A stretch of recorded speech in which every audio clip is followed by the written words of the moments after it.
Yeah, dude, I reckon that opening the video with telling people that we didn't have a lot of subscribers and then asking them to subscribe was a great way to get subscribers. Yeah, like putting it right at the top of the video.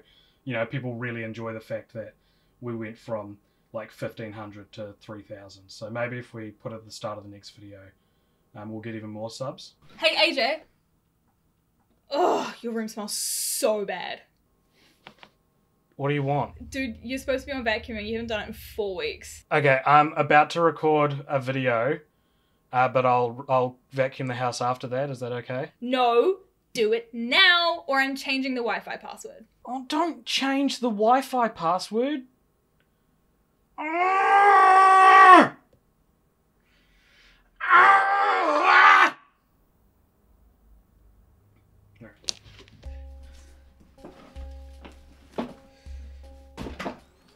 Doctor Strange is probably Marvel's worst good movie. It's not quite as good, not great as something like Thor the Dark World or The Incredible Hulk. Then at the same time, it doesn't really reach the same level of quality as some of the franchise's best solo films like Iron Man or Black Panther. And I want to try and fix that. When Strange visits the Ancient One in Kamar-Taj, he begins trying to convince her to heal his broken hands before ridiculing her and her practices, which he doesn't believe in. After this, as sort of an attempt to convince him of the supernatural, she knocks him into the spirit realm, and the bulk of the rest of the movie is Strange becoming a better sorcerer over the course of an indeterminate amount of time. Though judging by how Christine reacts when he returns to New York later in the film, it can't have been any more than 1 year at most, surely. I mean, she also gets over him astral projecting pretty fast too, so maybe it's been ages. Personally, I don't really think Strange, as we see him in the film, was worthy of the Ancient One's secrets. Sure, in the grand cosmic scheme of things, I guess she knows it has to be him, but considering the fact that he's such an emphatic non-believer initially, and then very quickly becomes the most powerful sorcerer in the universe, I don't think the character, nor the film, earned this role. In fact, Strange makes it look like it would be downright easy to become the most powerful sorcerer in the universe. This is the crux of my idea for a quick fix for Doctor Strange. The film needed to take place over the course of at least a decade. Give me 10 to 12 years, you know? 12 years of Strange. Adjust the story so that it takes place over this amount of time, and maybe, you know, we see him age a little bit, and maybe when he returns to Christine, she can be a little more surprised to see him. Maybe she's like, "Where have you been? It's been 10 to 12 years. Everyone thought you were dead." Easy. So right off the bat, we're addressing a lot of the tonal banalities with this film. We're starting it off as an early to mid-2000s period piece before watching it catch up to modern day, sort of like Marvel's answer to Forrest Gump or Boyhood. Yeah, sure.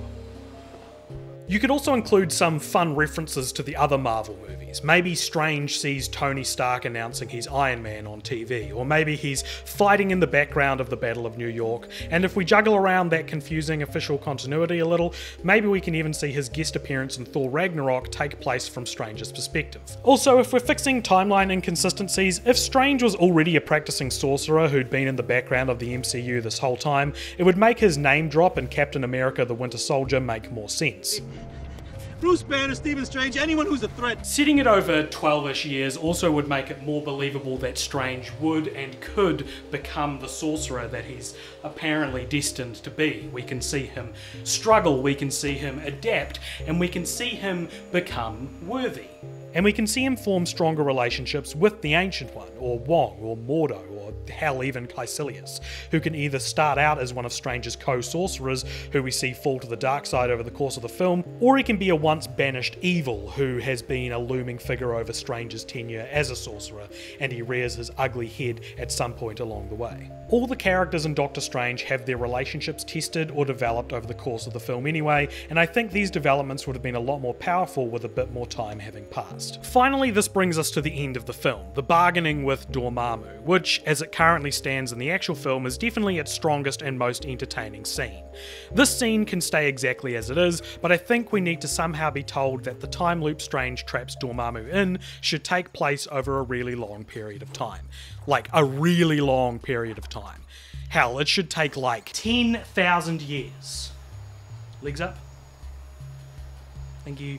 Now, I know, this kind of thing would drive someone mad, if not kill them. There's no way he could stay sane for 10,000 years. And yeah, as Stephen Strange exists in the current film, I would say this is an unrealistic torture to expect his character to endure. I don't believe a still new to the job Doctor Strange would be able to handle trapping Dormammu for such an insanely long time. But a Doctor Strange who has been preparing and training for over a decade? Yeah, I think I could believe that. Thematically, I also think this plays in really nicely to his character arc. If Strange starts the film as a selfish, egotistical surgeon and ends it as a cosmic saviour of our universe who sacrifices his own life for what he assumes will be, and may as well be forever, that would be such a fantastic resolve for this character. So after 10,000 years, Dormammu gives up. He leaves and Strange returns to Earth, defeats Caecilius, and after all this time, how's he looking? Does he look any different? Well, maybe. Maybe now, after all that time and magical energy being drained, Strange now has his iconic white streaks in his hair. He's literally earned his stripes. And maybe for extra credit you could throw in a character trait earlier on about how Strange doesn't want to grow old, or he cares a lot about maintaining his appearance.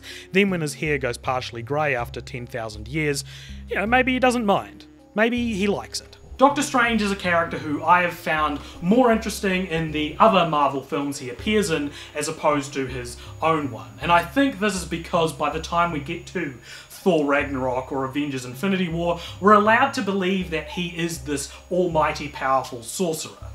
Whereas this concept is kind of bogged down in his own film, where his own origin story doesn't really lend enough time to allow for that to be believable. And I think this change would fix that. What?